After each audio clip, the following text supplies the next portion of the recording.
Le cœur est le moteur de la circulation sanguine.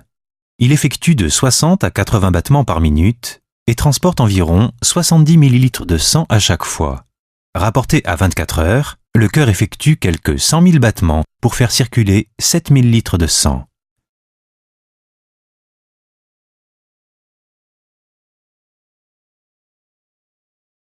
Cet organe comporte 2 ventricules, surmontés chacun d'une oreillette.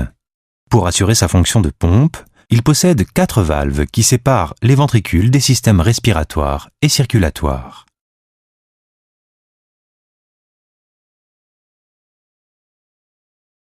L'oreillette droite collecte le sang pauvre en oxygène.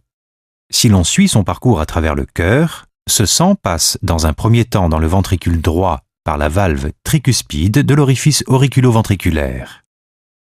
À la fin de la contraction, l'orifice artériel s'ouvre pour libérer le flux de sang dans l'artère pulmonaire.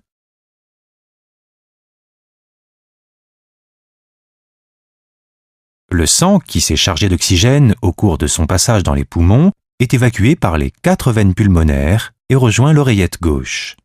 La valve mitrale permet au sang de pénétrer dans le ventricule gauche au cours de la diastole.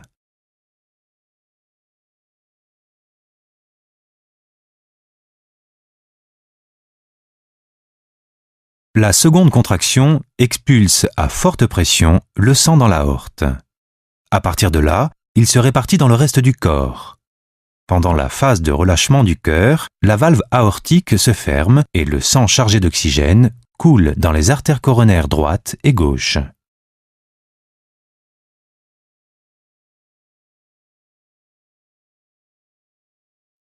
Une fois passé dans les organes, le sang retourne vers le cœur par les veines coronaires et remplit à nouveau l'oreillette droite pour y effectuer un nouveau cycle de la circulation sanguine.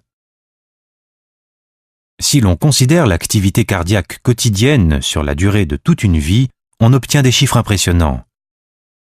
À ce jour, aucune pompe fabriquée par l'homme n'a été en mesure d'accomplir des performances similaires à celles du cœur.